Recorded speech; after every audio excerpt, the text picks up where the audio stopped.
Let's just keep it a buck. All right. And we're back with another episode of Keep It a Buck Podcast, episode 66. Make sure you like, share, and subscribe. Episode 66. Please like, share, and subscribe. We are here today with Shineika, and she is running for city council, and she's here to educate you guys about some misconceptions about politics. All right. So my name is Keeks. You can follow me at GSFK860. That's free basketball training for kids in the community. So make sure you follow. And it's your boy Coop. You can follow me at Coop_1988 on most platforms. So Shineika, you want to introduce yourself? Say anything to the people? Yeah. Hi, everyone. I'm Shineika, and I'm excited to be surrounded by such legends. Thank you for having me. No, you're the legend. You're the legend. And yeah, as Khalid said, I'm running for city council, and I'm here in New London. I graduated from Benny Dover Jackson Middle School. I graduated from New London High School when the Magnet School and New London High School was separated. Let's not get into that conversation. I was the first class. Hey. Yep. I was excited to be too. Mr. Allen and them. Yes. Shout out Mr. Allen. Shout out to Mr. Allen. So it really feels like a full circle moment to be here and to really look at the ways in which politics have played such a huge role in our education, right? And a lot of times we don't even think about that. So for me, being able to realize that coming from Haiti and into coming into a new school system here, I had so many questions. And from that time on, I started reading a lot of books and really finding different ways to answer those questions. And it always led me back to politics. And so I went to college, got my bachelor's and my master's in politics and organizational leadership, really to figure out the ways in which systems constantly impact our community. And now I'm here running for city council because I do believe it comes a time where you have to stop learning and figure out the ways to start doing. And that's why I'm here. Okay. Smooth. Okay. All right, so let's get into this. We got a few questions for you today to educate some of our viewers. Again, we're a sports education podcast, so that is going to make sure everybody that likes sports or wants to be educated on sports, you need to know politics. It's part of your life. Everybody, I don't care if you don't want to know about it, don't want to understand it. Politics is a part of your life. So we're going to make sure that you guys get some of these misconceptions out the way. So hopefully you could do some learning about it if you don't know about it. So, Shineika, what are some misconceptions about politics and local politics? Yeah, I think that piece is important, local politics, right? Oftentimes you go on social media, you see the ways in which everyone is so upset at what's happening right now in our country. And those same individuals, you go on Facebook, they complain about the way groceries are expensive. They complain about their Eversource bill being too high. There's so many things that they don't connect to politics that is politics, because all of those are contracts in which politicians are making deals on that are impacting you on a statewide level and on a federal level. Now, when you talk about local politics, do you guys have kids? Yes. Yeah.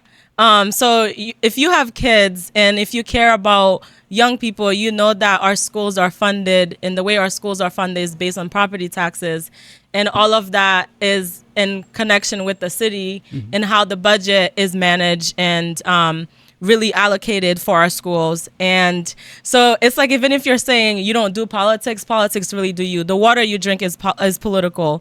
The streets you're walking on is political. Like, it's all politics, because who decides where the money comes from to pave the streets is local politics, right?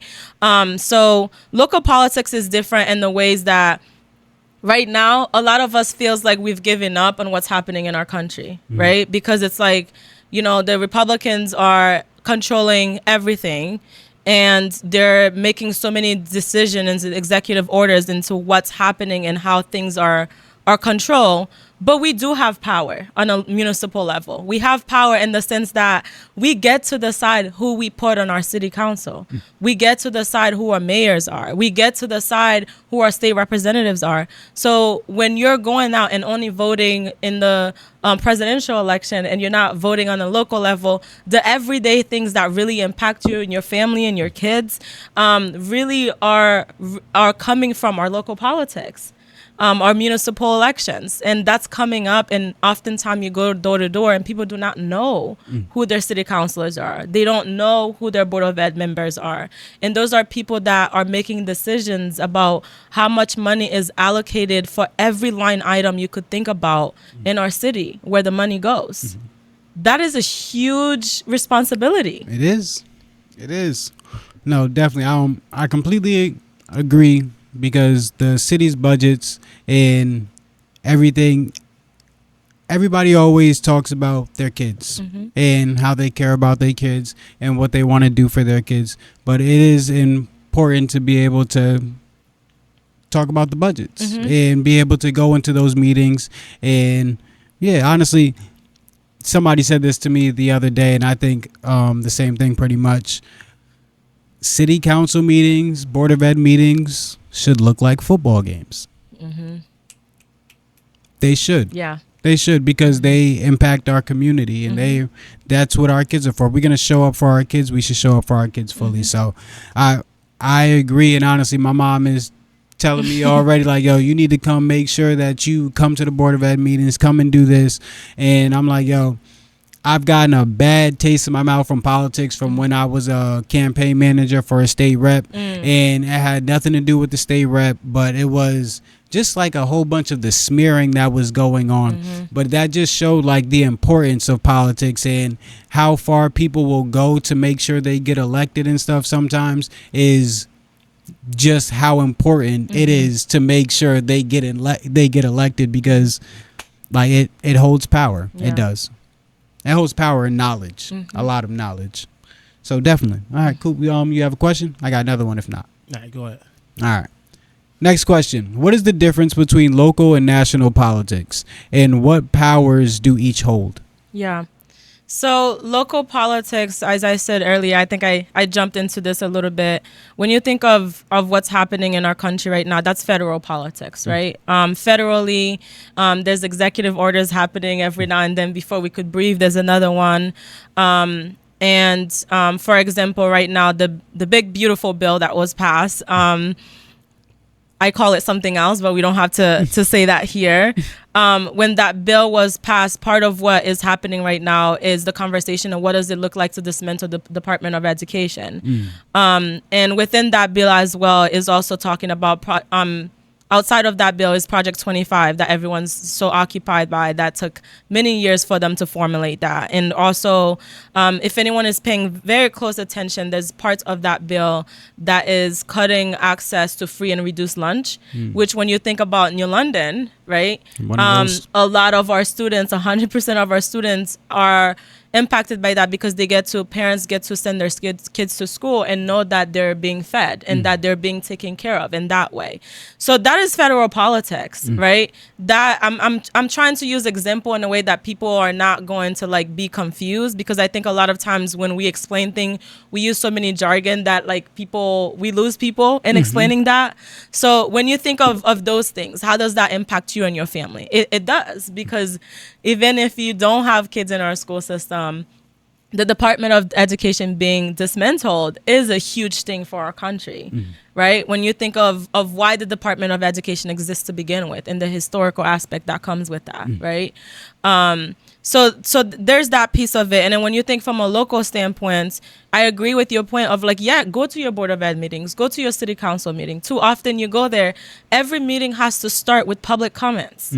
So how are your elected officials supposed to know what are some of the issues that are happening in our community if we're not showing up to public comments, right? There's a group of individuals that shows up every time, but then our community is not always there. But then that within itself come with its systematic challenges, right? Because it's like you have families that are working multiple jobs to be able to even afford their homes. And then the times that the board of ed meetings are happening or city council meetings are happening, they might not be home, and they might be just when they're getting home and have to be home with the kids because or taking their kids to their sport or whatever. Correct. Extracurricular. Yeah, so I'm as someone who is seeking a local candidacy. I'm curious about. Often ask myself, what are the initiatives that I would take that even if a parent can't be present in that room, that their voices are still being heard. Because that piece of it is important, right? Just because they're not there, we also can't just look at the data. Numbers are important, but it's like the quantitative is as important as the qualitative, right? Because yes, people are not showing up, but why aren't they showing up, right? I think that piece of the story aspect of the qualitative of it is extremely important. And that is a big difference, right?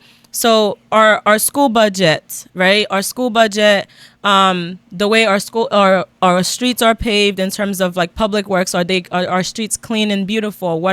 How much money is being put towards that? Public safety, how much money? And when I talk about public safety, I'm not just talking about our police department, because public safety means so much more than just the police department. We see that over 30% of calls that the police department is getting has to do with mental health issues. They're not because people are being violent like they tell us, right? It's not because of crimes. It's because of mental health issues that are happening right here in our backyard.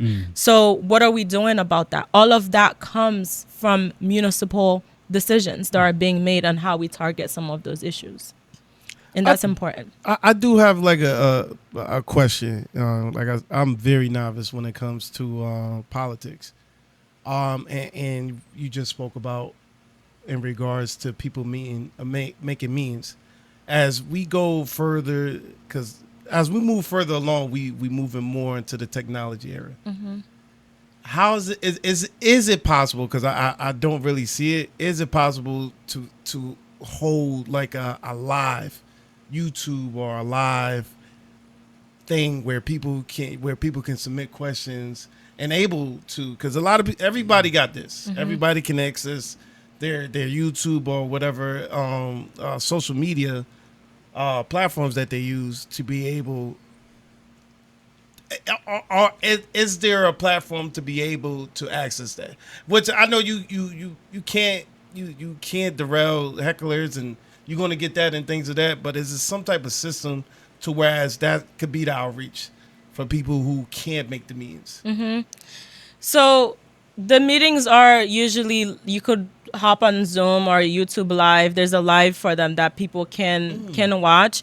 But here's the thing with that, you just started that conversation with politics makes you nervous, right? Yes. Like when you're approaching a field that you don't understand, automatically that takes you back, right? Yes. So like there are ways to submit complaints and things that you see on the city's website, but at the end of the day, is it manageable, right? Like when you go on the website, like how scary does it feel to be on the city's website where you can't really manage it, even as someone who understands politics, right? Like I don't always know where to go on the website to find things, and I like to say I'm very like a little bit tech savvy, and I'm very into politics, right? So I love that question in the sense like, is it a Facebook forum? But even that, like, how do you even manage that so that it doesn't get out of control, that's right? what I was saying. Like, so there has to be a way in some sort that, like with the technology, that is something for me to think about for sure, of like, is it an app? And is there someone managing that? And that's a way that also creates a job for someone. Maybe it's a high school student that is interested in tech, right? That's a way for them to get an internship to start that. There's ways to be creative. And I think that's the beauty of getting young people in politics, because we're able to think in such creative ways that reaches a population of students and young voters that like someone who is older wouldn't be able to think about. And I think that piece of it is important. Okay. Yeah. All right. That's a great answer. I like it. All right. This is going smooth. Honestly, I'm really liking this for our viewers. We've talked about this a little bit, but to directly answer this, to people who feel their vote doesn't matter because money influences politics, what would be your rebuttal? I always tell, you know, they're not 100% wrong, right? It's like when you think of politics, I always tell people when someone tells you what their priorities are, follow the money. Follow the money. Money is power. So it's like if we're a city that says we care about our people, when you look at our budget, does the budget reflect that? And that's a question for people to answer, right? If you look at it and different people might have different answers, rightfully so, because we all have different priorities. Maybe your priority is education because you're a dad, right? Maybe my priority is public safety because my family comes from a family of law enforcement. And like, you know, like everyone's priorities are different. So they're always going to see a budget that tells a story. And the story might look different for all of us, right? But that doesn't mean that story is inaccurate. So, and that is why it's so much more important for you to go out and vote. Because if we're electing individuals that all think the way to keep our city alive is only by fully funding education, or it's only by funding law enforcement, you don't have a diversity of thoughts. A team is important because what is the importance of a team? If we all thought the same way, why have 3 of us if we're all going to agree with each other?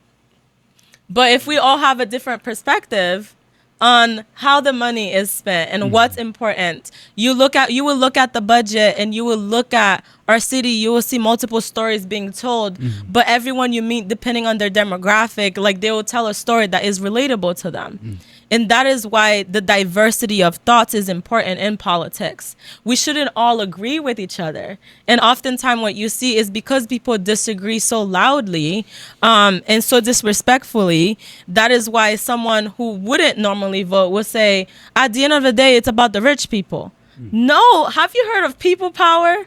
We all can be here today because historically, when you look back, people have shown those with money what it's like, what could happen when people come together. So I'm from Haiti, and when you look at our flag in the center of it, it says "L'union fait la force." Unity brings strength. They are scared of all of us working together. They don't want all of us to be educated and to be able to work together. If they weren't scared, they wouldn't go to so much of an extreme to try to make sure we were broken apart. Exactly. You know, like, have you seen, so a few years ago when I worked at Hearing Youth Voices, there was like a 50K challenge that was happening. And it was New London versus Providence versus Boston. It was all the big city, and everyone looked at us. They're like, we don't stand a chance. We're small town like New London. And then a few days before the challenge was over, I decided with a few of my colleagues that we were going to win that money. I was in high school. And really, I mobilized and organized everyone, all politicians in New London, everyone in our schools. And I have never seen people in New London come together so hard to fight for our money that was going to come back to our students, right? And it broke the system. Like, so many people went and voted that the system they were using, it broke down. They had to literally bring an IT person to fix the system where the vote were going in, because you had to text a number and that's how you win. And it was showing you who was winning at the moment. And why am I using that example? Because it's the same thing with voting. Like, oftentimes we want to give up because we're like, I'm just one person. I can't vote.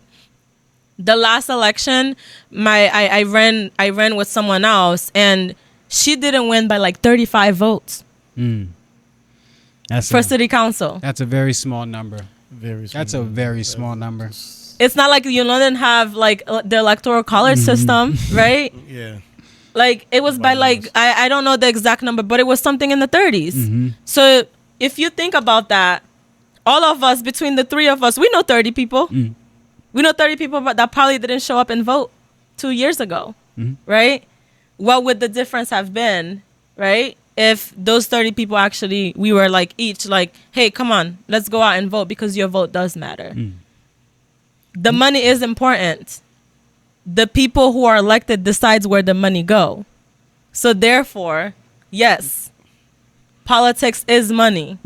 That means your vote is money. It's money. Ooh. And so just to go off that, and also what we talked about earlier, what do you say, or not, how can people be more involved in politics with busy schedules and rising inflation, so them having to pick up extra jobs and still having to take care of kids, still wanting to put their kids in the best things, and they feel like, all right, well, politics is going to be politics.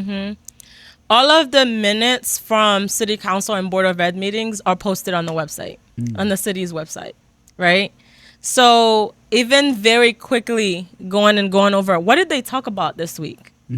The people that we elected to serve and represent us, that are every week meeting to make decisions about us.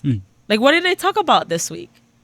And maybe it's something that you were actually very interested in, and you're like, oh, actually, I'm going to send these city councilors an email to share my thoughts, even if I can't have time to have a meeting, right? Because I think that part of it is important. And if you can't go, what does it look like to send someone else? That, like a friend, maybe you and a friend take turns going to those meetings. And they take notes or share the minutes, shares like a quick summary of what happened in those meetings. Subscribe, go on the website, be familiar with the website to be able to know where you can find the access to the minutes. Because I think that piece of it is important. And also, I can't stress this enough. Know who your city councilors are. Know who your board of ed members are. Because there's a lot of people right now I could come to them and like tell them to name 3. I won't do that to y'all, but I'm like, you could go to the average resident and literally ask them, like, name 3 city council members. They can't do that. Name 3 board of ed members. They can't do that. They don't know who they are. You know, the funny thing, I like politics. I can't. I got away from politics a long time. And this is why I ask these questions, because I'm one of those people. I got out of politics because, again, I was doing a campaign for a state rep, and the campaign was and it wasn't his part of the campaign, but I know, like, obviously on the back end there was some other stuff, but there was just so much smearing being done and so much like bad press going. I hate the fact that people have to go to the extreme to be able to like win an election, and that like deterred me from politics. I'm like, you know what? I can watch this, and I felt like, again, money's gonna go where money's gonna go. So like if the people with the money are influencing it, you just follow the people that have the money or follow what they're doing. But yeah, no, I definitely completely understand where you're coming from though. Yeah. And your point is valid, and it's such a story that is relatable to so many residents and voters out there, right? And I don't want to move past that because I'm working on a piece today that I started writing, and it's talking about the messy side of politics. And it comes with a lot of intimidation. It does. And the word here is intimidation, right? Because, and here where I stand on that, as an individual, I think we have to know why we're called to do certain things. And for me, I stand very strongly by, if something takes me away from my core values, then I don't need to be here anymore. If being elected means every single vote I take out of intimidation, I have to go against my core values, then why would I want to be elected? I hear that. I want to be elected because I want to show up and do the things that are within my core values and show up for the communities and those stories and the people that I hear over and over that are being scrutinized, right? So oftentimes people in politics lose track of that because of the power. And power is really important here because people get so caught up with chasing power that they forget about the people who got them there to begin with. And for me, there's a difference between understanding I can disagree with people. I can disagree with people, and I could sit here and have a conversation with a Republican. I wouldn't say that was always true for my character, but as I realized that this is a field that I wanted to be in more and more and to serve, I had to learn that just because someone disagree with me doesn't mean they're my enemy. And I think oftentimes in this community and worldwide with politics, the moment someone disagree with us, they become our enemy. And then that takes us out of character. You could sit here and disrespect me. That speaks of your character. That doesn't mean I have to meet you on your level, because that's not my character. So I'll let you do that. And I'll stay calm and collected. You know why? Because if I hate what you're doing so much, why would I meet you there? That's why I like to say. Why would you have to smear so much? Yeah, that speaks more of you than me. You know, Yeah. So I can't. You say that to the kids all the time. Yeah. So But yeah, no, I completely agree. I respect it. I do. I got a question to go off of that then. Because it does seem that, and it's been up since I was a kid. It's always said that talking politics is taboo. But they want us to vote, but they don't. I don't know. It's like a weird thing of politics being taboo. And because I don't know if it creates divide. I don't know if it creates chaos. I don't know. It creates too much divide. I feel like there's too much facade in politics, or just like what it comes out on social media, at least, or just even out from news outlets. I feel like it's so much extra stuff when it's just like, yeah, decisions are made, but I feel like, again, you can have disagreements with the other side and you can still be able to have a conversation and still be okay, because somebody's concerned about their family. Somebody's concerned about their kids. Somebody might be concerned about the elderly. Somebody might be concerned about something else. So there's a lot of things to worry about in communities, and that's another thing about it too. We're a big melting pot. So families have different traditions. Family have different morals. So we're all thrown together and then expected to just think the same politically. Yeah. It's no. So yeah, I like to tell people, especially when you think of local politics, don't think of it as politics. We can change the narrative and think of it as our livelihood. Because it's so close. Because it's so connected. Okay. Maybe we stop calling it politics, right? Like, I don't like to refer to myself as a politician. I call myself a leader in public service because I am here to serve. I am here to do what I've been elected to do by the people. So, and it is our livelihood when you think about it. It is. Like, everything, this light, this mic, like, I turn around, everything I look at, the drinks, like, everything is so, like, our livelihood. It has been politicized, and we can't step away from that. But I think especially when we think about our local election, I think of it as our livelihood. Respect. I respect it. All right.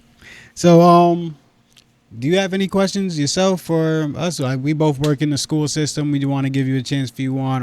Any questions? I've been a sub. I'm a long-term sub, so I'm a teacher. There's just always long-term sub positions open in New London. So, I haven't felt the need to actually go DSAT. But yeah, I'm a long-term sub in New London, math teacher, and then he's an behavioral interventionist. One of the prized possessions in our city that turn kids' days around and should stay for as long as they can, because y'all teachers don't want to turn the kids' days around. I'm a teacher specifically, and if you got 25 students, it's great to be able to have somebody that can help you turn a kid's day around, because a kid sitting in your class, and I work at the high school now, so a kid sitting in your class for an hour and a half pissed off is not okay. Yeah. That is it's just not going to help. It's not going to help you as the teacher, and it's not going to help you. It's not going to help the kid either. The kid's going to go home plotting your demise, and you're going to sit there and be mad at the kid the next day because they were mad and you guys were mad at each other for a whole hour and a half straight. Yeah. So keep these interventionists, please. Please. Amen. That's the one thing I will say. But yeah, again, got any questions? Any final words? Oh, that was for you. Oh. Yeah. Any questions? That's Any for final you. words? Because I know, like, Yeah. obviously, I know you talk to people in the schools and stuff. But again, if you have anything from like people that are on the ground too, we got. Yeah. Yeah. Yeah, I think I really stand by thinking of yourselves as the ones in charge. If tomorrow everyone was to wake up and said September 9th or comes the next presidential election that we're not voting, there won't be an election. Because who is responsible to choose the next leader? Us as the people.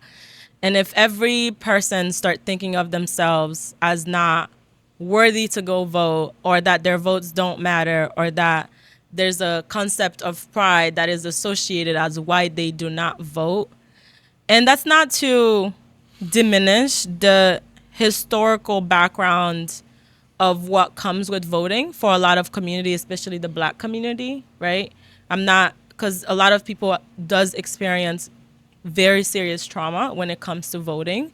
But I am saying all of this to say that we can take our power back. Our vote, I think of my vote as my power. If everyone could think of it from that perspective, it makes a huge difference. Because you're not less than, you're not powerful. You are so powerful that this country spends millions of dollars every year for an election. Why? Because we as individuals are powerful. So it is time for every single person out there that is eligible to vote to take your power back and exercise it by going to the polls.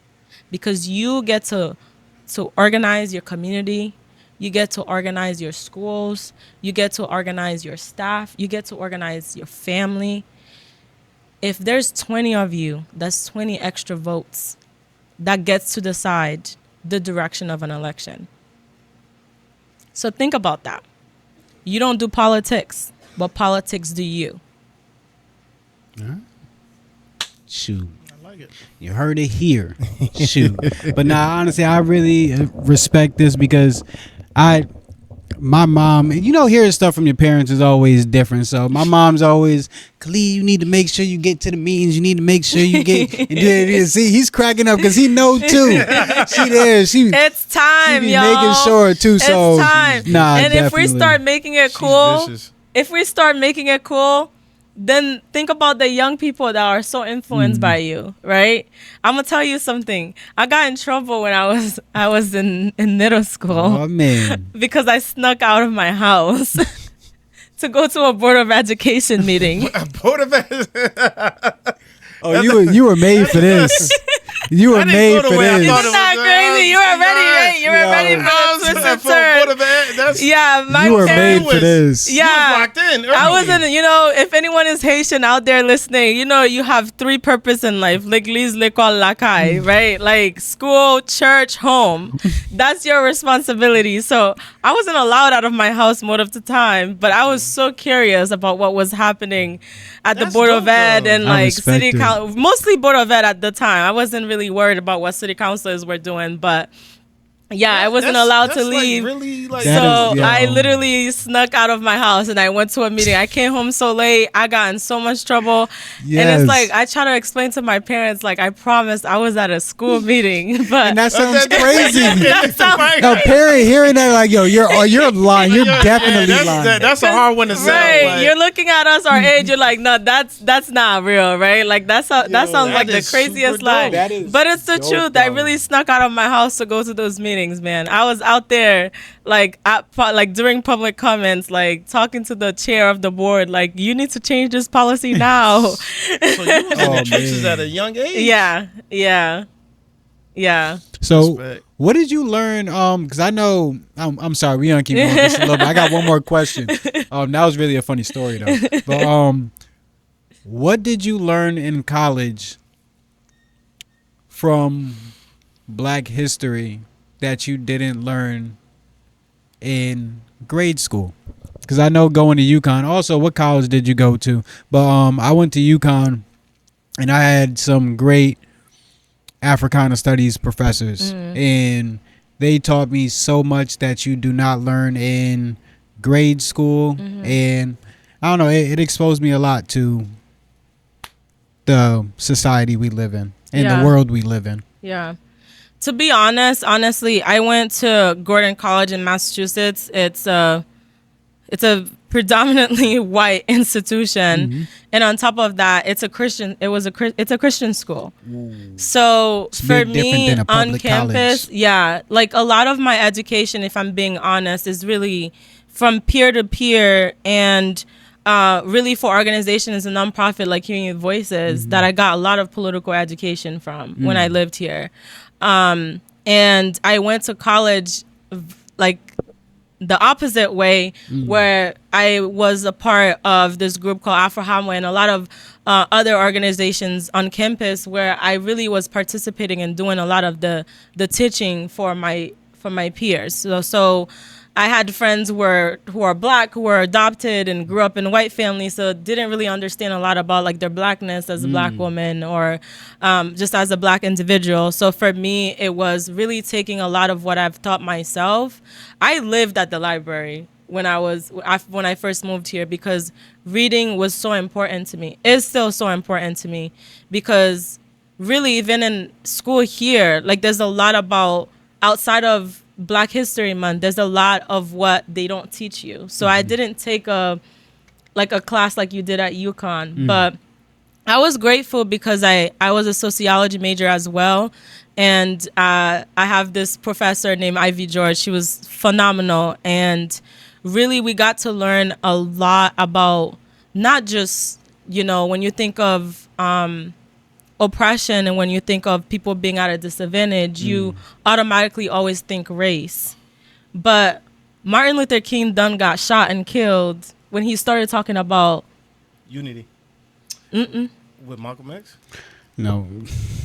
I'm just, yes. I'm yes. asking. I was about to say, but unity with Malcolm X, but just the fact that the U.S., like, you can't compromise with people that are trying to kill you, pretty much. Though, like, they're not seeing eye to eye. They're not seeing the same thing. Yes, and when he started talking about class, it's not just being Black; it's the class, it's society. When you start looking at money and class, it's like, yes, you could talk about race. We could give you that. Then now you start talking about class.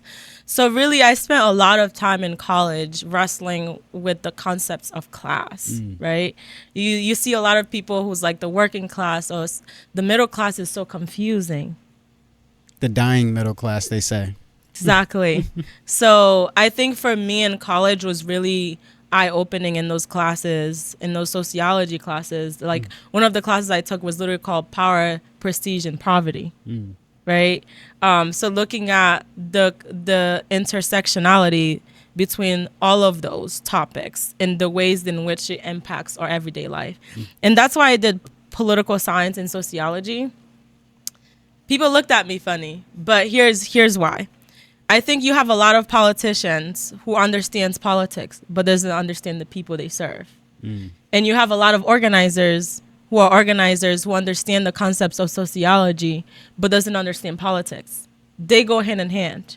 If I don't understand you, I could think I have your best interest in mind, and I'm over here making decisions that impacts you every day, but I don't understand you. I don't understand your demographic. I don't understand your background. All of that is within the concepts of sociology. So for me, it was important for me to do both. Okay. I love sociology when I was doing classes. That was one, and psychology. Those two was some of my favorite classes. So I Yeah. understand.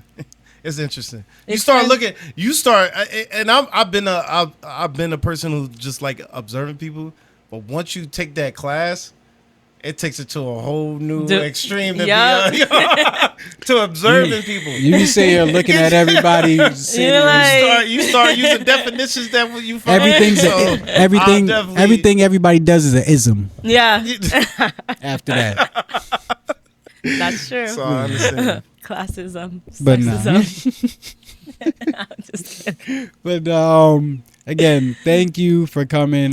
Thank you for educating us and our viewers. Again, I kind of like deaded and locked myself out of politics after I had a bad experience with it. So thank you for coming in and educating us. I've always said that getting in politics would be easier if you have, and I told CJ this myself too, like we have people that are willing to talk and be able to like come to like common agreements.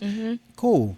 But if you just got people that are pulling egos and just trying to do what they want to do for the best interest of just their own and not for the best interest of the other as well, then that's always going to be like politics that I really don't want to be involved in. But shoot, if we all like, again, I already told CJ, if he ever get in, we good. Yeah. I'll do whatever you need.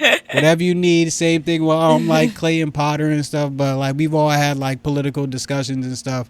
But yeah, thank you for I do shedding have light. one final question for you guys. What's up? For our viewers watching, are you guys going out to vote September 9th? My mama dragged me if I don't. Okay. Yeah. Are you? Yeah. Okay. My mama dragged me if I don't.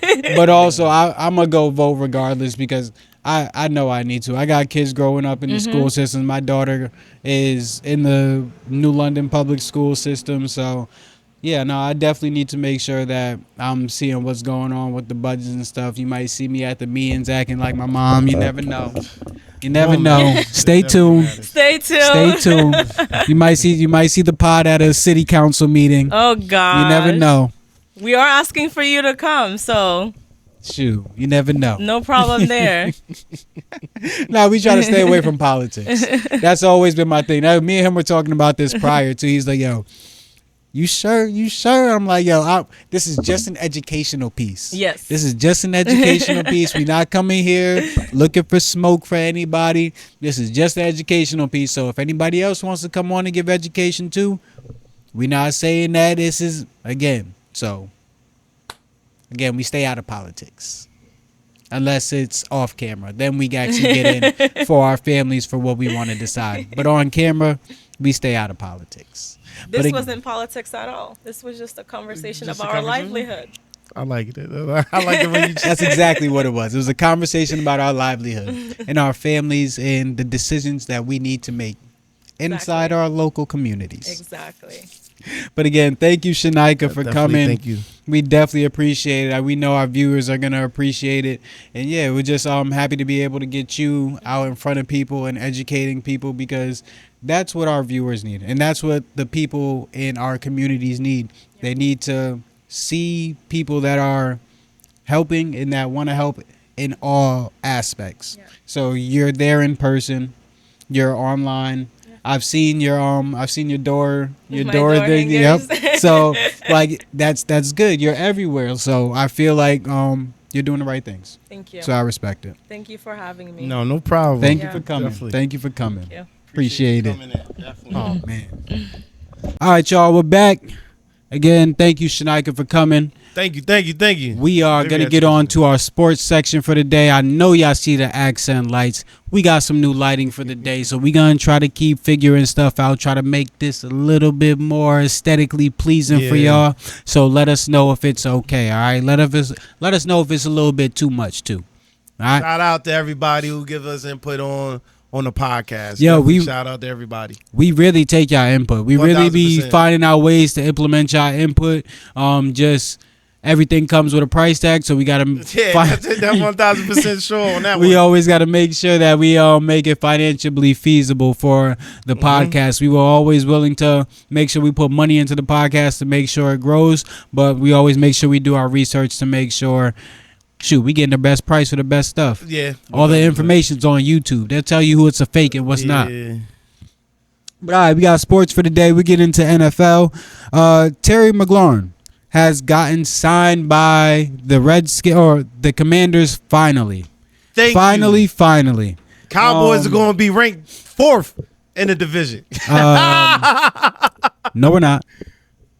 We're going to be... Be honest. I want you... Now, definitely, since Terry McLaurin be back, where really do y'all think y'all ranked?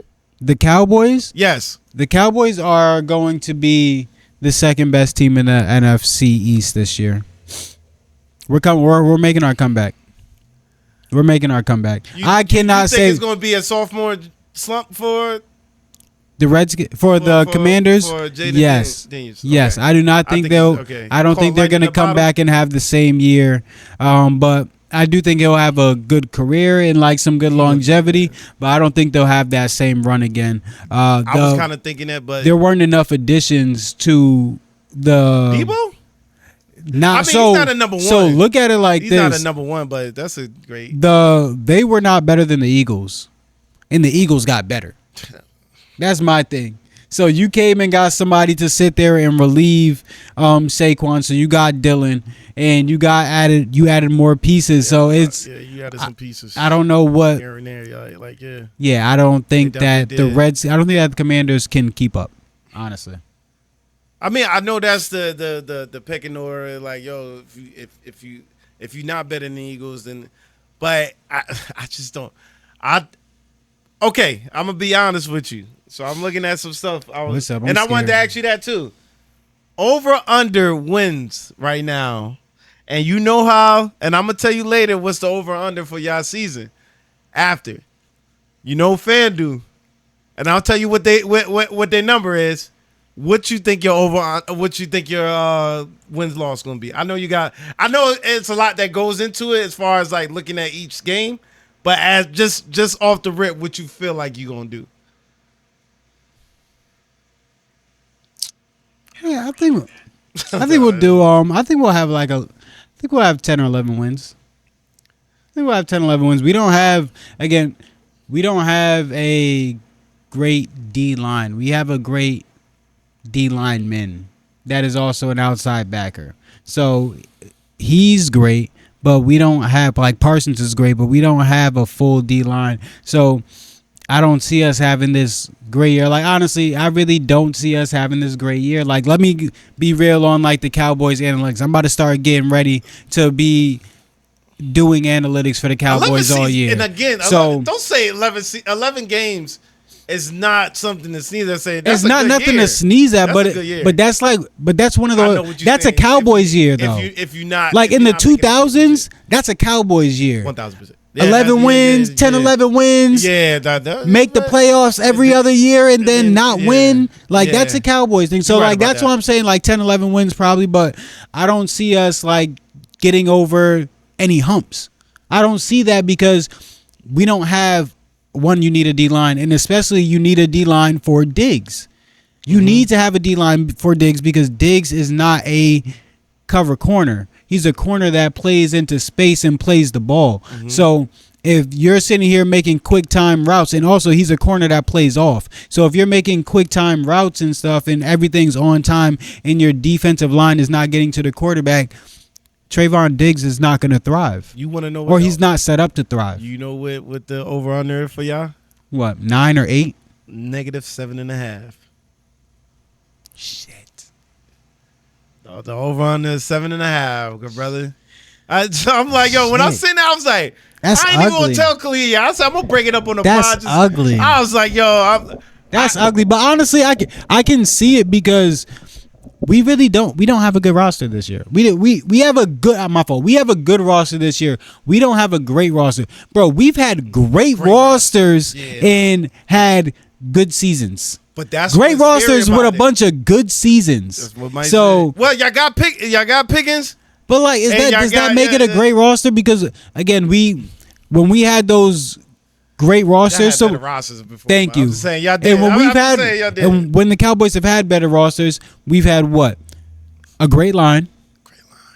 and a great D line. Get how y'all didn't go to no. A great line, a great D line, and great linebackers. I don't see how in that time when y'all had the Bro, best we had offensive line in sports. Y'all, I think it was like a 2 to 3. Bro. It might have been a 2 to 4 year run where Bro. y'all line was just the most dominant line. And then out we there. was drafting the best linebackers after having Sean Lee, and then he was learning from Van Der Esch. How the fuck did I forget? We about had Van Der Esch. We had nice. whatchamacallit, the black dude with the dreads. Cannot think of his name, but yes. Oh, as a running back? No, linebacker. Oh, I thought you was talking about Marion the Why can't I? Barbarian. No, but Marion even then Barber we was- had them, and then I we had know, I freaking love JJ Marion as Barber. well, bro. Like, I dog, love- we've had some great teams. So them having us at -7 doesn't, or -7.5 doesn't like surprise me, bro. So because you going with the we've had great, yeah.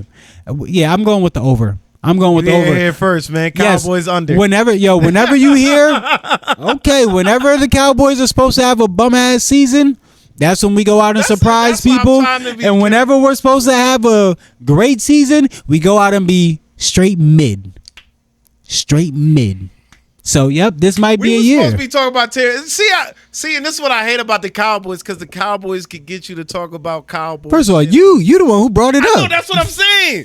That's what I'm saying. It's just like, yo, it's like, yo, it's the Cowboys for some. It's either you love them or you hate them. You have to talk about these. You gotta talk. About this damn team. And no matter how bad they are, it's like you gotta. Jerry Jones don't help y'all out. He don't. So he He keeps don't. you on tabloids.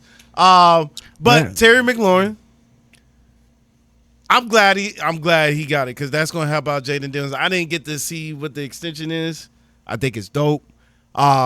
And I'm seeing them still being second in the division. I don't think it's dope. Because you ain't have to drag that man like that. You ain't have to sit there and wait on it. Get that man his money. Like I saw in ESPN analysts say he was all you guys had when you guys were dumpsters. And was still there.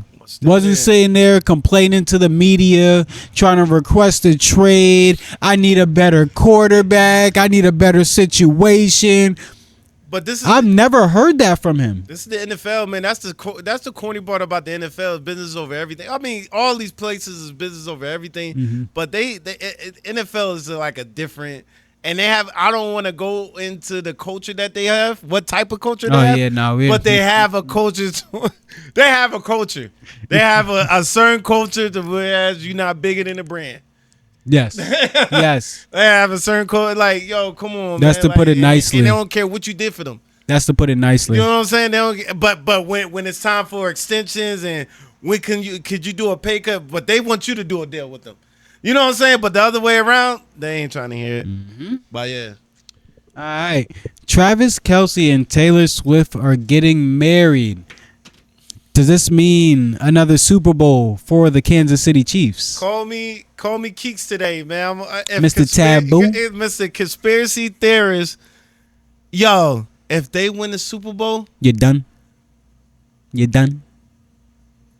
yo, if they win the Super Bowl, I'm gonna be super pissed. I can't say I'm done because I love football. Yeah, I was gone for like 3-4 years. I did hold strong with me not being in football for about, I won't even say 3-4 years. Maybe it was 2 or 3. Shoot. If they win the Super Bowl, sums up. I mean, if they win Sums up. if they win the Super Bowl, I wouldn't be too surprised, especially because I think the Eagles roster is too good to win a Super Bowl. Here's what I would say. I think though. that's my hot take for the day. I think the Eagles roster is too good to win a Super Bowl. Here's what I would say. It kind of going to contradict. I don't know why they announced it now. If it was more big of a play, well, they couldn't even do it at the Super Bowl. Maybe it was like, well, maybe now at the beginning of the season. Yup. And she's going to sing at the Super Bowl, by the way. You know that, right? She is? She's doing the Super Bowl. You didn't know that?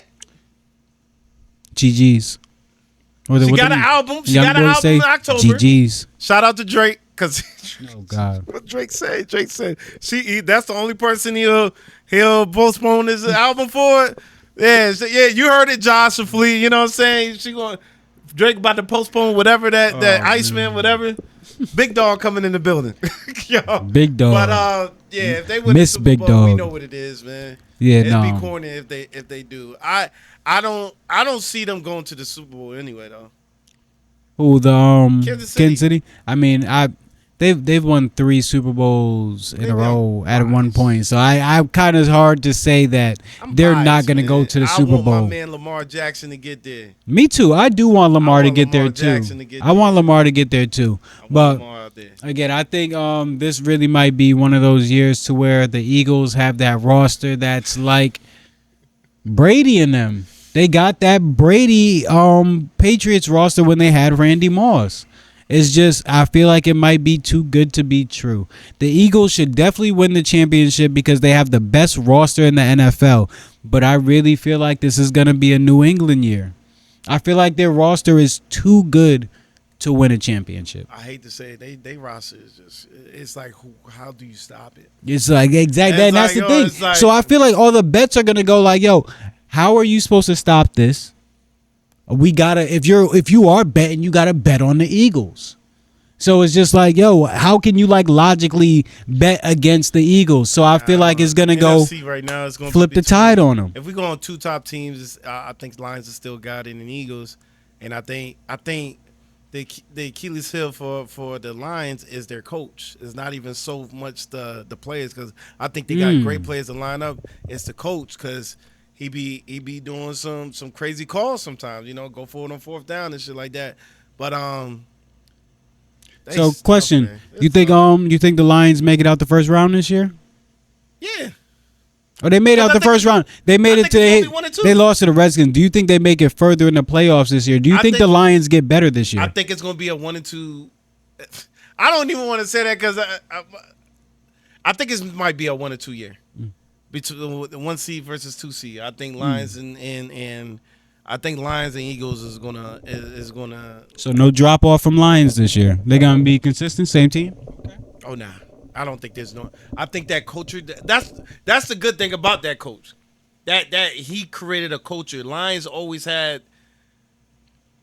They didn't have that dog. There was always little brother in the north and shit like that, and it was always Packers. And I'm sorry to say they the big dogs in the division right now. They're big dogs in the division right now. Like the Lions and the culture that he built is there to stay. It seems like, you know what I'm saying. They'll be dumb to give away Campbell anytime soon, because he created a culture there that's contagious. Everybody wants to play for him. And, you know what I'm saying. When you get a coach that you want to play for, or you want to, you got to keep it, especially with a fucking culture like Lions. You ain't really have a culture since Barry.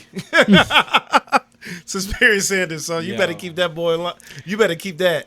Yeah, the last good thing. Yeah, the last good thing I had before that was what, or after that was what, Megatron, and I was like, you know, they was still little brother in that division. How you feel about Megatron? Megatron, I got my sentiment on him. top 5. Oh. Yo, Megatron was different. Megatron is low key the best receiver. Jerry Rice, we have Megatron is low key the best receiver ever. Yo, you be saying some wild shit, yo. Bro, yo, this dude. Nobody could stop him. But 2, he stopped when he wanted to. He retired early because he wanted to. He had the speed of Moss and the strength of T.O. That was, yo, In the route running a Rice. Oh my, yo, he was something different. He could do everything: was- strength, speed, route running. He had the hands, bro. He had the athleticism, like the height for it. Somebody had Like, to see him bro, twice a year. So come on, dog. Megatron is like, He was the only bright spot of their team. Megatron was different. Megatron was different, man. It don't, and he he was. gave it up on his own. He was like, Thank you. He was never the type of person that needed a specific quarterback. It don't matter who was. You throw anybody in there, you gonna just throw that shit up. He good. But yo, that's why I say You say the Megatron. same for T.O. then. T.O. was a beast. But he like, had better hands than yeah, T.O. dropped some Megatron. easy ones. T.O. Yeah, I dropped a was lot about of to say, easy ones. he wasn't Not a lot of easy ones, better but he hands. dropped some easy ones. T.O. was like a Dez for me.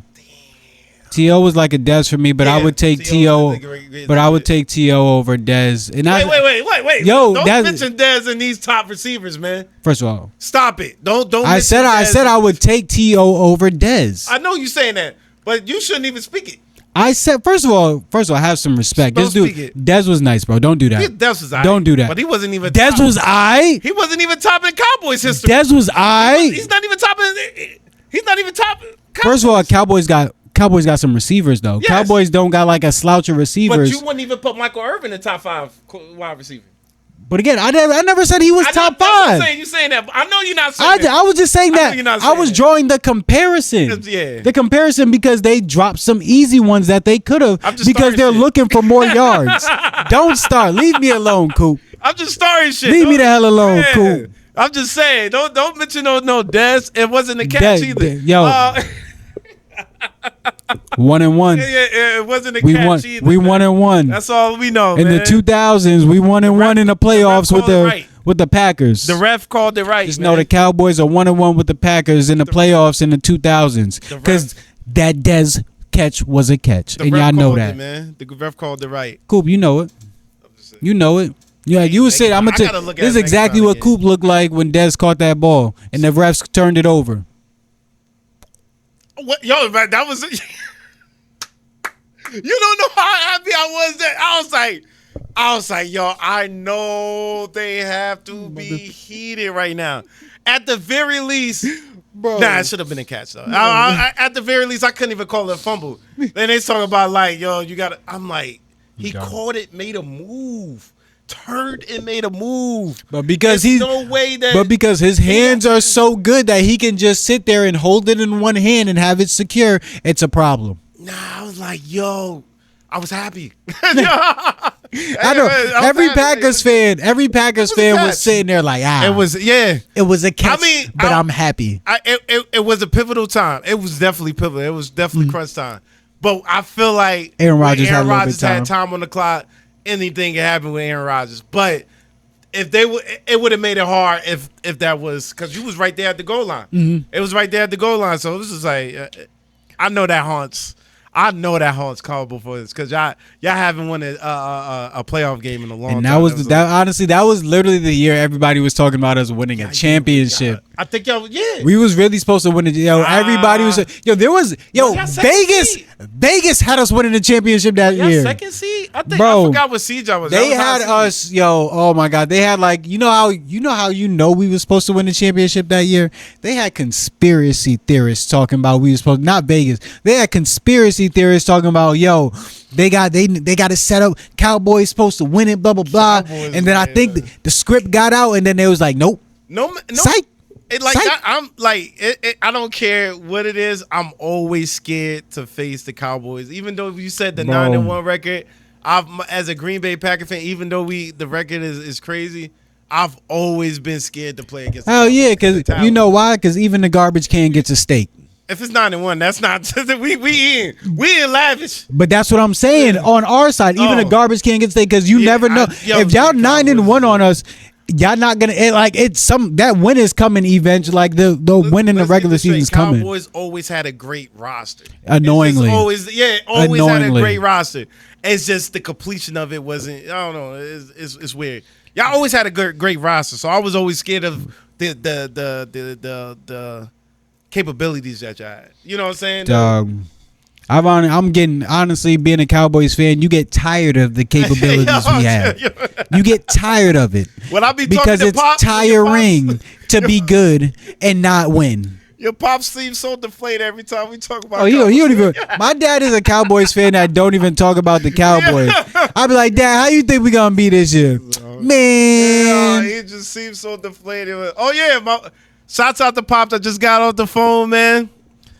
He said because I told he knows y'all Cowboy fans. He said when y'all do dress rehearsal, y'all dress up as trash cans, man, because he's a Giants fan. He's a Giant. I mean, he shouldn't be talking either. He shouldn't be talking. Yeah, they got those two. You got two. He gonna say, that's. You got two in the 2000s. So that's his state to claim always. First of all, the fact that you beat somebody else that is considered the GOAT should not be a claim. Oh, that is a claim. That's a weak ass claim.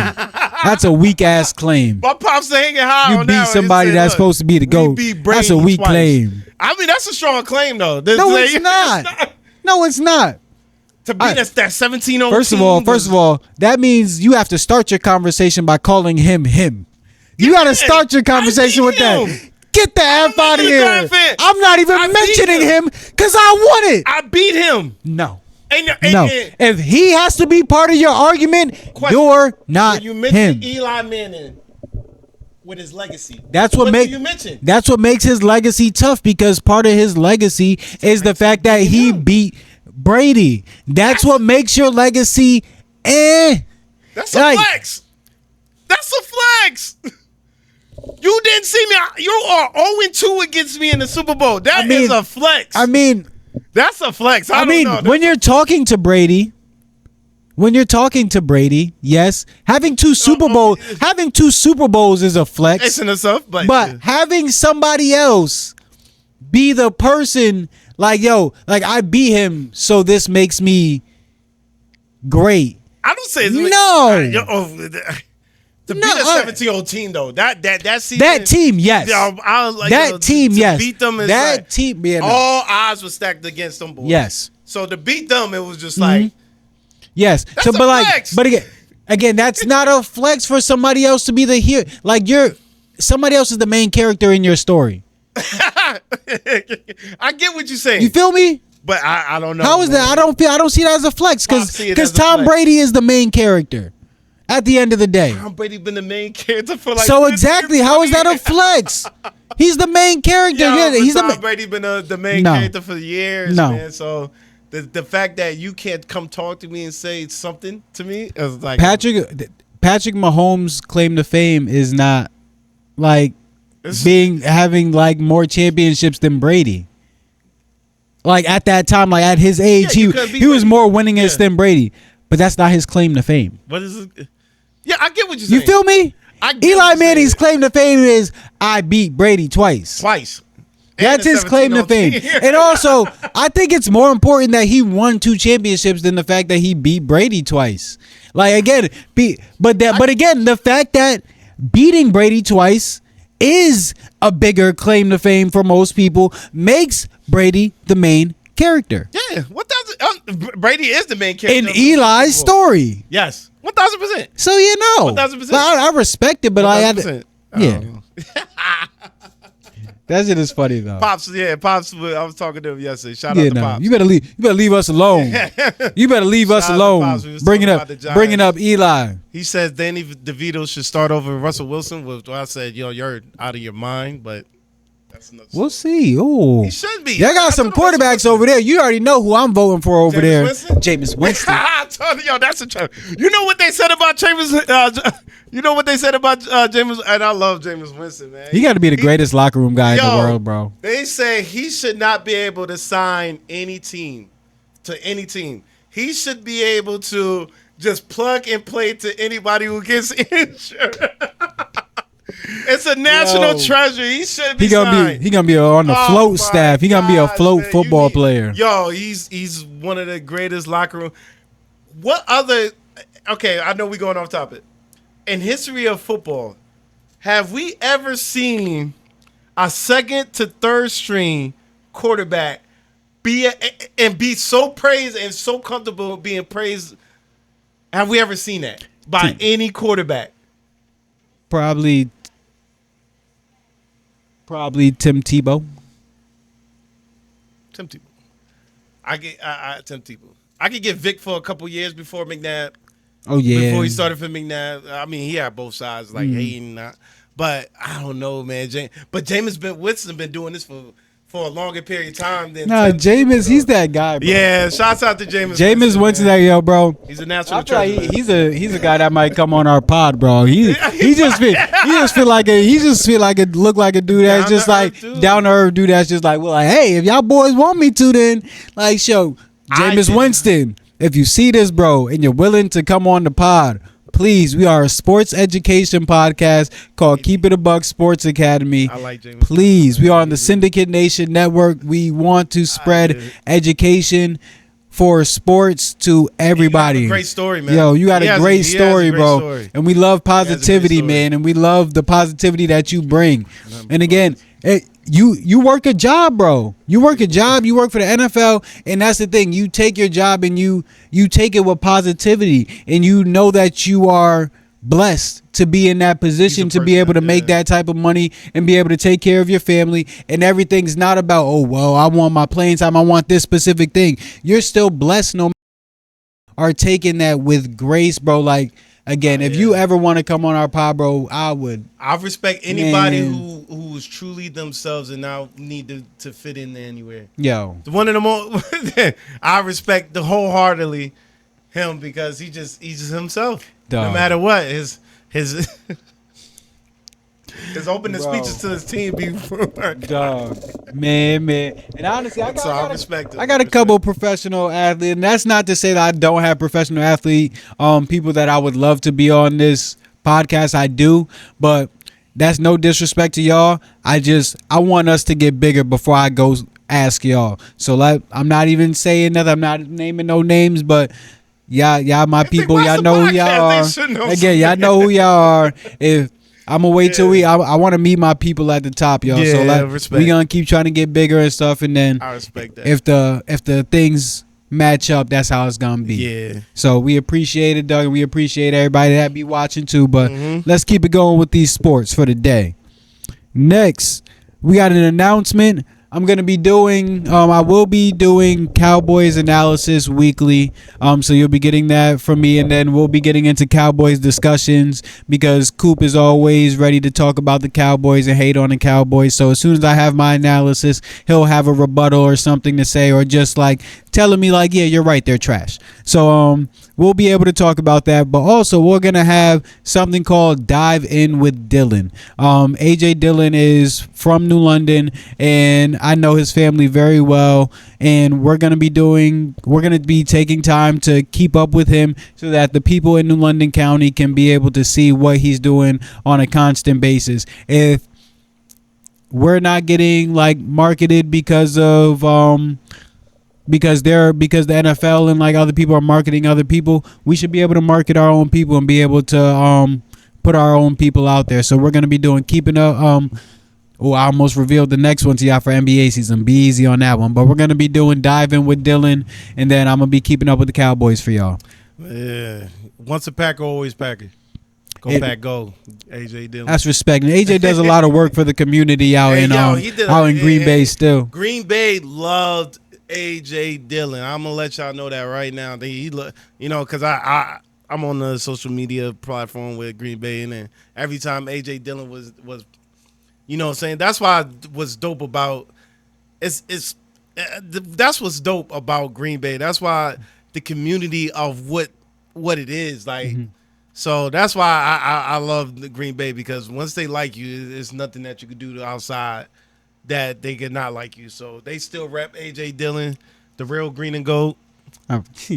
Yeah, I better stop playing. We got the oldest rivalry. That's dope, though. We got the oldest rivalry in the world. Y'all dope. know who the real green and gold is. That's dope that he went from New London to Green Bay. That was dope. Yeah, though. That's fire. He had to change his colors too much. So yeah, that's definitely fire, man. But again, we gonna be doing something on that. Honestly, I ain't gonna reveal that for y'all neither. But the oldest rivalry in the world. Just know we got something in tune for that.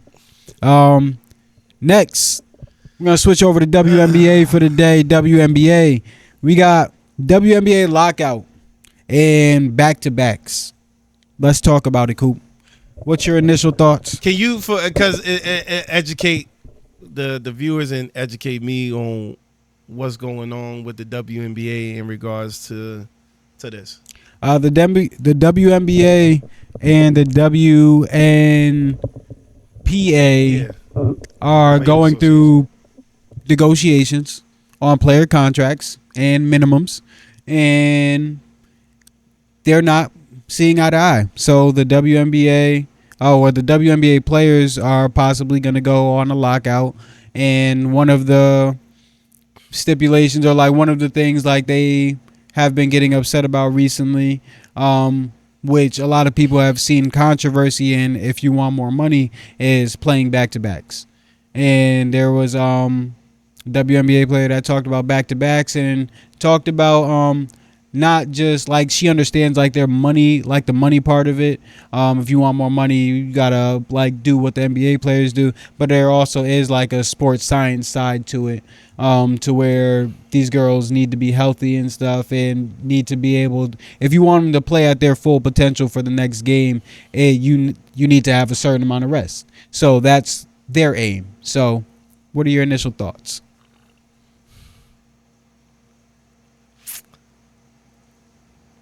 So I got a question. Does that mean more games are getting added?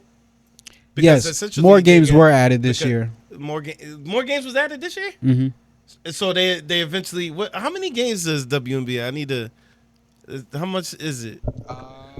One is nowhere near the NBA. They have a short season, but their season did increase. You could keep talking, and I'll look up how many games they play. Here's what I would say.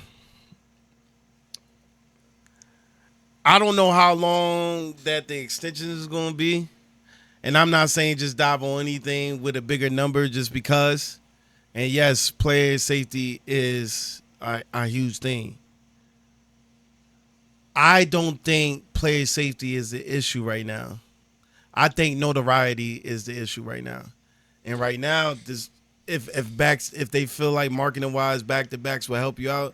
Because as we said on this podcast, as always, y'all need to dominate certain times of the day, because y'all in this weird area where nobody's watching the NFL, nobody's watching the NBA.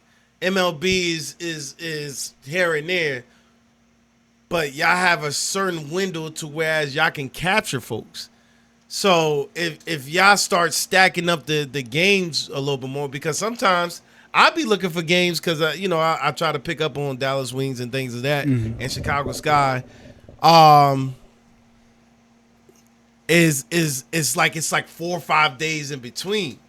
So it's just like I think there needs to be more games, especially you want to get paid more. As of right now, there's 44 games in the regular season. 44 games. And there's 82 in the NBA, so and there was 40 games in 2024, and this year it'll be 44. I think notoriety, man. My thing is, I get it. You want to say the injury. I don't feel this way. So take my claim as because I feel like y'all great athletes. A lot of people are down talking y'all game, so they already feel like the game is not that great. So if you're going by saying, oh, that's going to suppress our talent, I think it's going to, for me, it might do the opposite. Which, you know what I'm saying, biologically, I know women go do different things than men. But I feel like they would treat their off season a little bit more different than what's going on now. I'm not saying they're not doing their stuff, but I feel like they would treat it better, nutrition better, exercise better. I think they will move more towards that. I think the game might get better. It might get better. I'm for. It's hard, man, because I'm always for the players, man. But my thing is, my thing is, if you're not on a lot already, then what is the need to play back to backs? You feel me? What you mean? Like if I'm playing twice in a 7-day stretch, why am I gonna play it back to back? Why not stretch it out? Yeah, so you're saying 3? Yeah, they play 40. They play 44 games. Their season's shorter. Mm-hmm. And honestly, it's not like they expanded their season crazy. They expanded their season 4 games. So they're doing it in like micro sizes. So they're gonna like keep expanding it little by little. So I really don't see needs for back to backs. So is this that's what I'm saying? So this is about to be an extension, right? For the next what? I guess it's 10 years.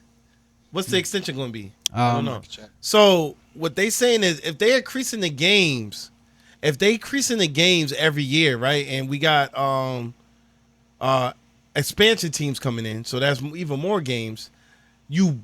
I think they are preparing them to tell them like, yo, maybe right now, not this year, might not even next year, but like 3 to 4 years down the line, we might run into back-to-backs. I think that's where they probably getting at. I don't know. I might be wrong, but they might run into the fact that back-to-backs down the line, 4 to 5 years down the line, it will appear. So complain about it now and get adjusted to it now, so that when you guys do run into it, when you guys have more games down the season or down the line, then it won't be a problem, because NBA players do it too. But the thing about the NBA players are working the system to where they're playing like they don't always have back-to-backs. So some of them are sitting out that second back-to-back, or like they're back-to-backs because they have to play like a certain percentage of the games, but that percentage, like half of your games are not going to be back-to-back. So that small percentage that's going to you can finesse and sit that. So like, what do you do about that? What does the NBA, what does the WNBA do about that? So you think they should sacrifice saying yeah to that to get more money? Yeah, I mean, I feel like you got to read your players. And the NBA started with this, with like being like a players league rather than the NFL. If this is the NFL, and honestly, the NFL gives you a full week, and sometimes like the Thursday thing kind of messed it up, and people do talk about that. Yes, too. they have upset. People do talk about that every year. That's a problem for the NBA. Year. The most part, they put the power in the players' hands. So I feel like if they're telling you that their bodies are needing that extra day of rest, or they need this, then you should probably listen to the people who are pushing your product. All right. And also, if that's going to make them play harder, but then is it from the business side of like the larger company like the WNBA, is this just going to be like another thing that you're just sucking into for them to go out and give a performance like they did in the All-Star game? Because that's the suck part, because my thing is, and I'm where I'm looking at the NBA, the WNBA right now is at that 85, 86 to whereas they were like, yo, we want to grow. And let's be honest, the talent, if you look at what they dealt with as far as the NBA and the talent now, there's a disparaging difference between athleticism and skill. So my thing is like that's why I feel like the WNBA they are in the early stages right now, and I'm not saying you go through what the the NBA went through as far as like taking the saying this the short pay, the bumps and bruises that they did, learn from them, but I don't want to say it. Never mind. I cut it. I ain't gonna say it. Buddy. I ain't saying it. I'm gonna cut myself from saying that. I mean, do you think the players are too firm in their stance? No. Okay. That's all I'm gonna ask. I don't think they're too firm in their stance because of where I don't think they're too firm in their stance because of where the WNBA is going. Okay. Rich Paul just came out and said Juju and Asia brought his marketing firm in, or brought his firm in the most money through digital dollars. Male or female? Juju is about to be male or female. Sheesh. Juju's not even in a professional league yet. That's crazy. Juju's and Juju, man. You have people like Caitlin Clark that get all these views on social media that bring your league a lot more views than your league promotes itself. You feel me? Yeah. Another one. Paige. Shouts out to Paige to the 40. Paige is a that marketing 40 bucket. Whoever she got behind her, man, shout out her family, shout out whoever she got behind her, because her marketing is A1. and has been A1 for a very long time. She's a professional, has been a professional, getting that bag, but her marketing is A1. She kills TikTok. She kills the actual, like, when you get on the basketball court, like the actual, like, you're watching a basketball game, she'll kill on the court. Like, she's a presence on the court, she's a presence off the court. Mm-hmm. She's funny. Mm-hmm. She has like that edge to her, kind of too. Mm-hmm. Like,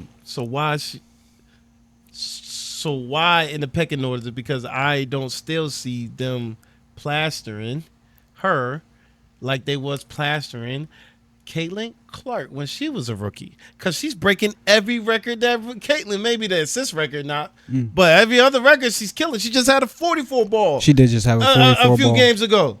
So why are they not? I'm actually, I'm gonna still go with my same theory. They used Caitlin Clark to get people into the league. Okay. Paige is a phenomenal basketball player. Respected in the league already. Yeah, she's a phenomenal basketball player. Veterans love her. She doesn't. Why did they love Paige? Let me ask you that. My bad. But Paige doesn't do anything for the older, uneducated basketball players. So, like, the people that like the highlights and shit. So, like, the people that like the deep threes and the dunks. Again, you take the dunks out of the women's basketball, so now they're deep threes. You got Caitlin Clark.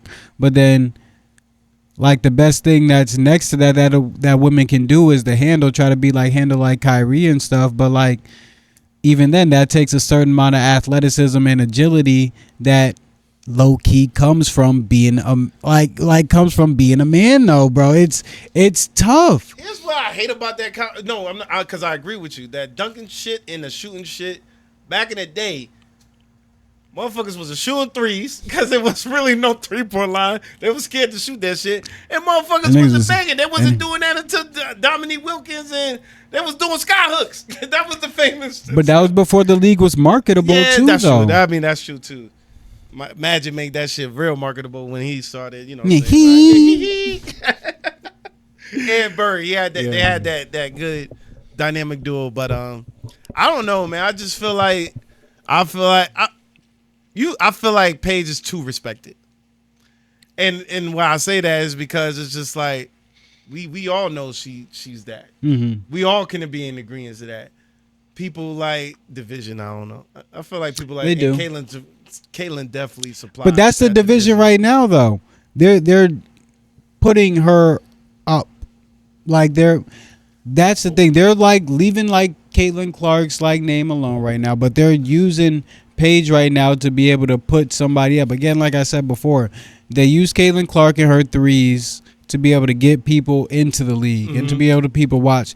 But once you get in here and you actually watch the WNBA, bro, I don't care what nobody says. Oh, I went and watched the WNBA. It's horrible to watch. And then you don't watch basketball. You don't understand basketball, bro. You go out and you watch Paige and them play, bro. You watch like the sets they run. Even like Angel Reese when she be messing up, bro. Like sometimes at like the top of the key and stuff, she'll have like a turnover or something.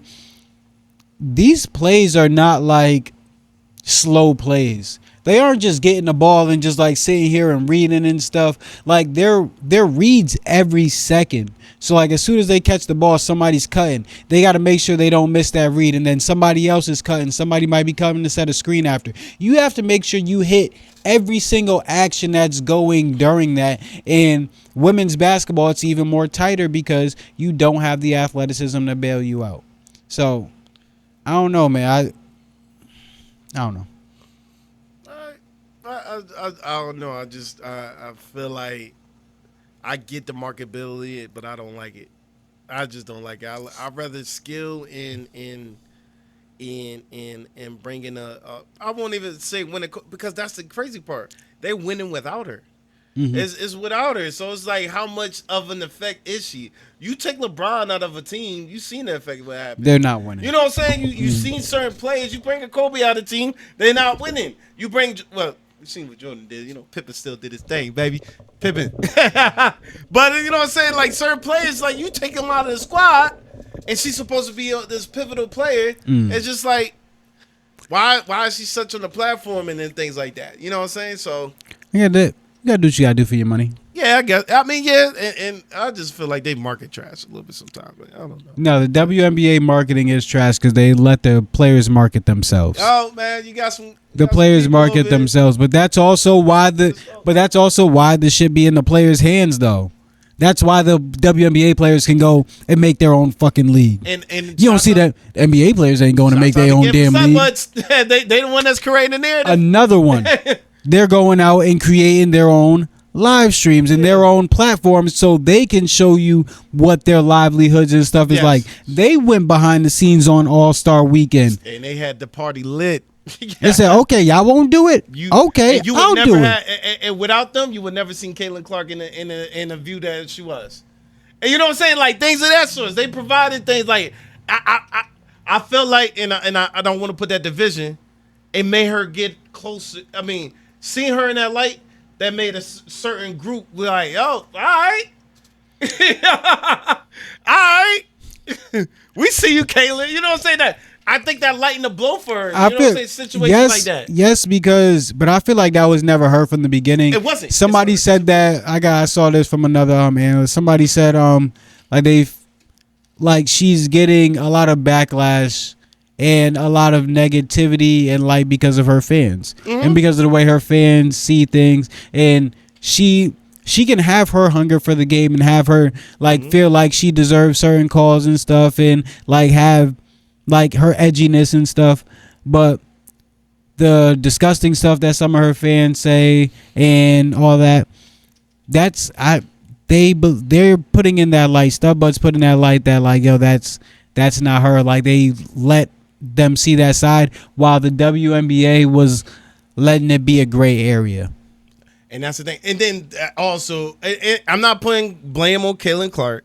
It's especially with you being on that huge platform, you should want some peace to yourself to I don't want my private life to be so publicized. And all respect to her. But her not doing that, I feel like it hurts her too, because she's like, my private outside of the court. But also, it's like you the face of something. If you're the face of something, it's hard for you to dictate to them what. Yeah, I agree. So that's what I'm saying. But I think it lightened the blow once a lot of people seen her on Stubbuds.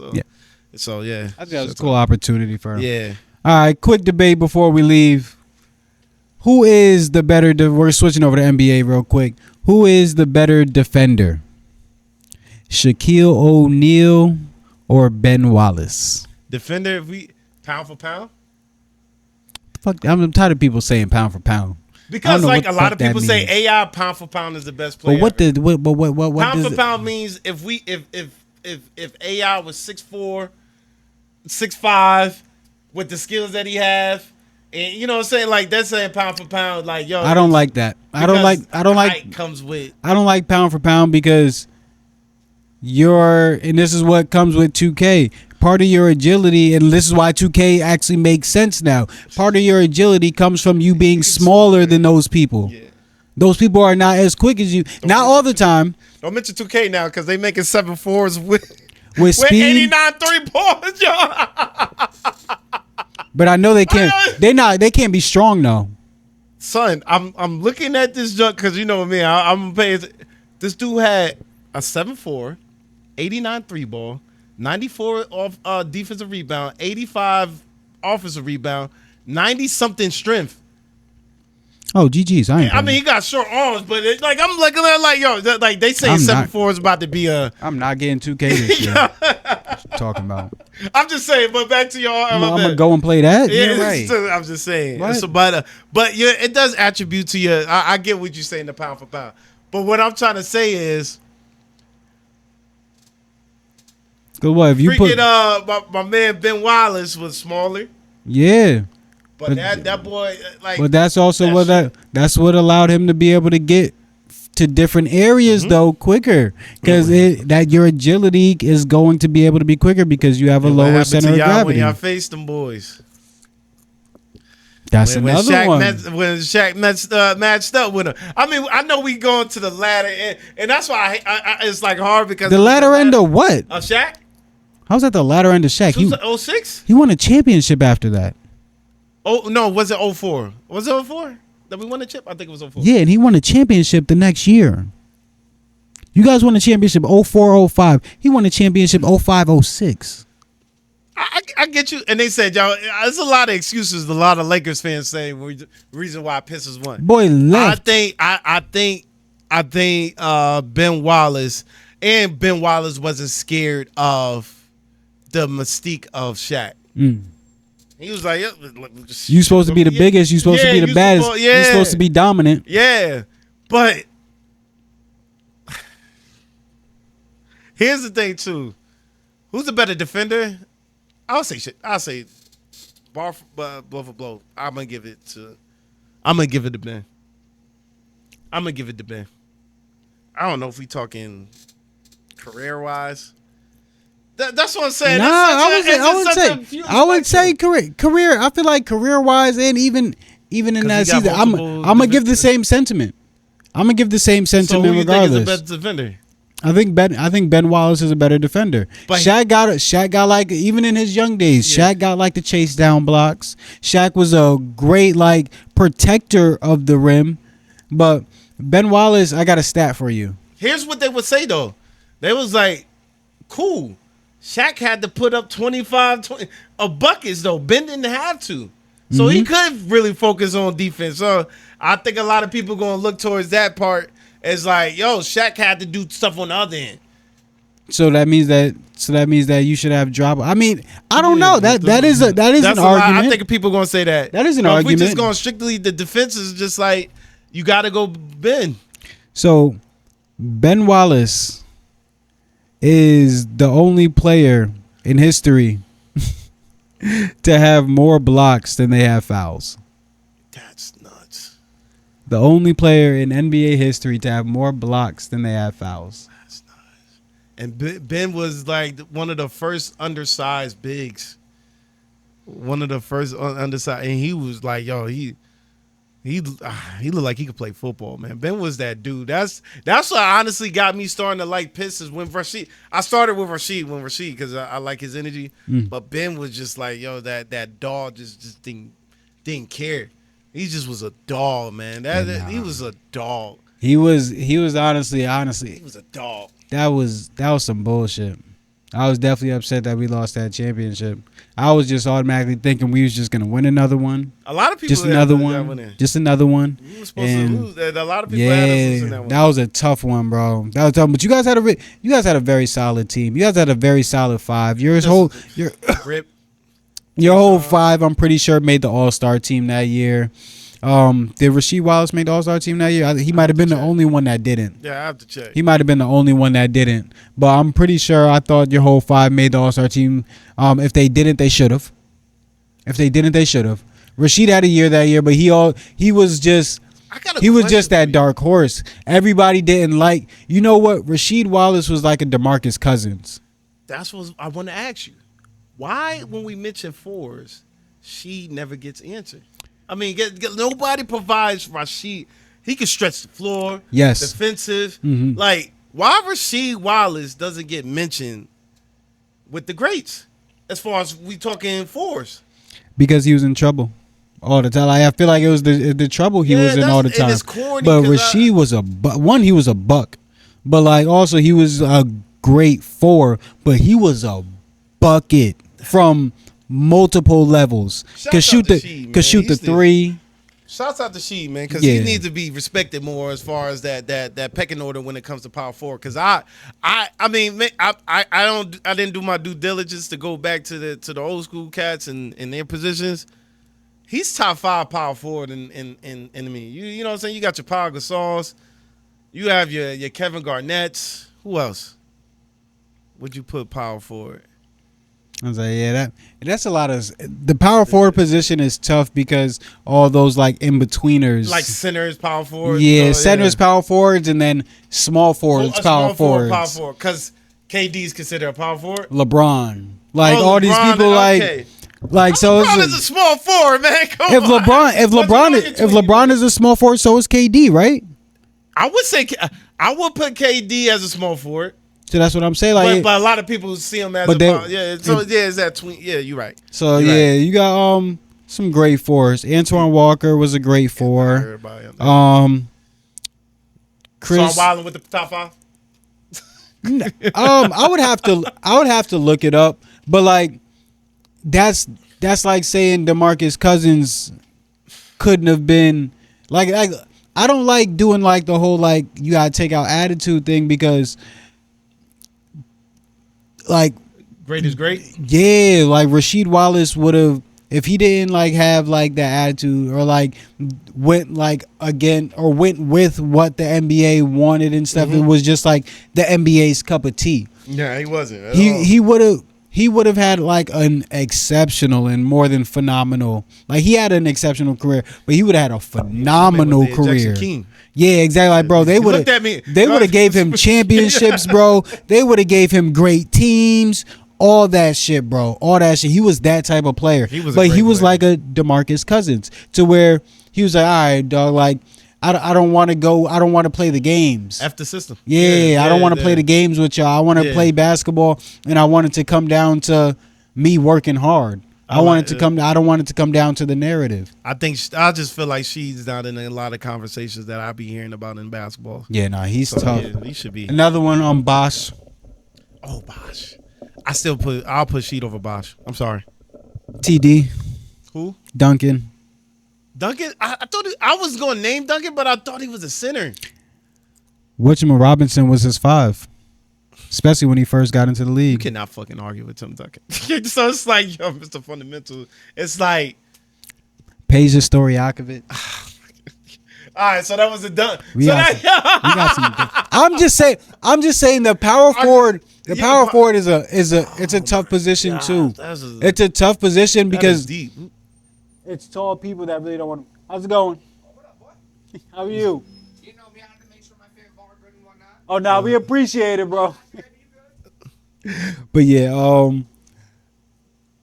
so the power forward position is a very large, like very talented position over history as well. That has like a lot of like in betweeners, a lot of Yeah, in betweeners. So Especially at that time, they lived through the bigs Mhm. back then. So you was getting utilized more back then with as far as power forwards. and shit. So I was wilding, I guess. I don't know, Yeah. bro. I don't know, cause then like it depends on Let what. us know in the comments, man, what y'all feel about Rasheed Yeah, Wallace. is Rasheed Wallace a top 5 power forward? Is Rasheed Wallace the top 5 power forward? That's not a bad question, because I'll just say honestly, bro, Coop's wilding. he was Yeah. yo, but who was I about to state? Oh, which one? Somebody just dropped out of my head. But yeah, nah, they got some good power forwards. All right, so that's the last topic for today. All right, great job. We got through some good topics today. Let's get on. We got the Ray Nexus for the day. Stocks and crypto. I really don't have too much advice. I've been trying to make sure I'm just putting my head down and just dollar cost average. I haven't been looking into the market much. I've been starting a new job, so I haven't been, again, looking at the market much. But Bitcoin has been starting to slide. I saw it around like 114,000. I do look at the market no matter what, though. But saw it around 114,000. Saw Ethereum around 4,500. Stock market, it looked like it's getting ready. It just had like a little rally because of interest rates, but it looks like it's starting to getting ready to take a dive for its September slump. But again, remainder of the year should be in the up and up. Yeah, I don't have like too much for the stocks and crypto today. I got to get back more on my research. I'm about to get back more into trading a little bit more now that I have some more time and I got some I got more clarity with what I want to do in life. So this sports network, my stocks and crypto, and what I got to do, got some clarity, so I'm excited for what I have to come in the future. So stay tuned for what we got. I've been changing up my schedule to make sure I have tips and stuff for you guys, and I'm actually doing the market research and getting back to it. So you guys should get some good The Ray Nexus sections coming soon. All right. So Any advice for the Jits? I know you probably been singing it. Yeah, but Singing I it. definitely do, man.